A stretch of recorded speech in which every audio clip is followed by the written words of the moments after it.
all of this has America's top executives really on edge. That is not our opinion. That is according to a new CNBC CEO Council survey that is out right now. Of the CEOs that we surveyed, about 1/3 say it's too early to tell whether tariffs will ultimately be a negative or a positive for their business. Of course, a lot of that's going to have to do with what they do. When asked how long it might take to bring manufacturing back to the United States, most said about 3 years or more. The hard reality, a majority of CEOs that we surveyed expect a recession before the end of the year, with about half saying that a recession, if we get one, would be a little bit moderate. Our CEOs are split on if they are expecting to need job cuts from the tariff impact, with more than 1/3 saying, yeah, we will need to cut jobs, and about half saying no, or it's simply too early to know.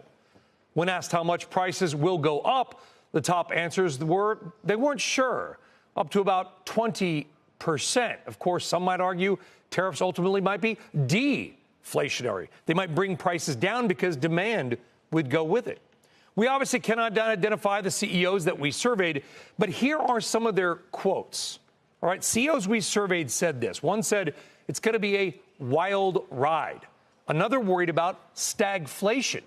One quote called this, quote, disproportionately stupid and illogical. Their words, not ours.